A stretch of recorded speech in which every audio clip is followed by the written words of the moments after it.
ঢাকা বিশ্ববিদ্যালয়ে মাননীয় উপাচার্য মাননীয় প্রক্টর চরমভাবে ব্যর্থ হয়েছেন যে বিশ্ববিদ্যালয়কে পরিচালনা করতে।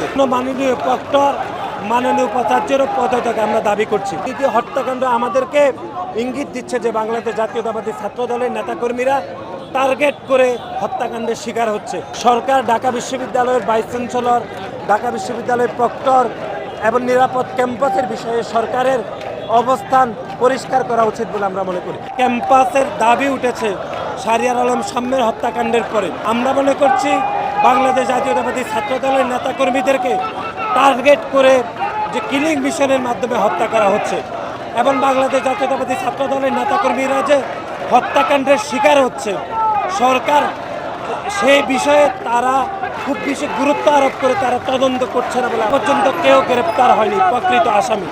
সেজন্য আমাদের এই অবস্থান কর্মসূচি চলছে এবং ঢাকা বিশ্ববিদ্যালয়ে মাননীয় উপাচার্য মাননীয় প্রক্টর চরমভাবে ব্যর্থ হয়েছেন যে বিশ্ববিদ্যালয়কে পরিচালনা করতে।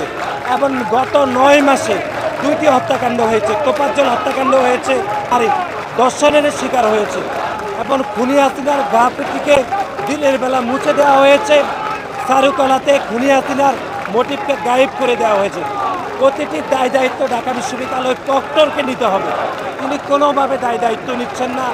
ঢাকা বিশ্ববিদ্যালয়ের সর্বোচ্চ অভিভাবক হিসাবে মাননীয় প্রক্টর মাননীয় উপাচার্যেরও পদত্যাগ আমরা দাবি করছি এবং ঢাকা বিশ্ববিদ্যালয়ের বিষয়ে সরকারকে অবশ্যই তার অবস্থান ব্যাখ্যা করা উচিত বলে আমরা মনে করছি এবং এই অবস্থান কর্মসূচি আজকে বিকেল 5টা পর্যন্ত চলবে। সরকারের এবং বিশ্ববিদ্যালয়গুলোর অবস্থান পরিষ্কার করা উচিত বলে আমরা মনে করি। নেতাকর্মী খুন হয়েছেন এবং 1 মাসে 2 জন, পারভেজ হত্যাকাণ্ড এবং শাহরিয়ার আলম সাম্য হত্যাকাণ্ড। এই দ্বিতীয় হত্যাকাণ্ড আমাদেরকে ইঙ্গিত দিচ্ছে যে বাংলাদেশ জাতীয়তাবাদী ছাত্র দলের নেতাকর্মীরা টার্গেট করে হত্যাকাণ্ডের শিকার হচ্ছে।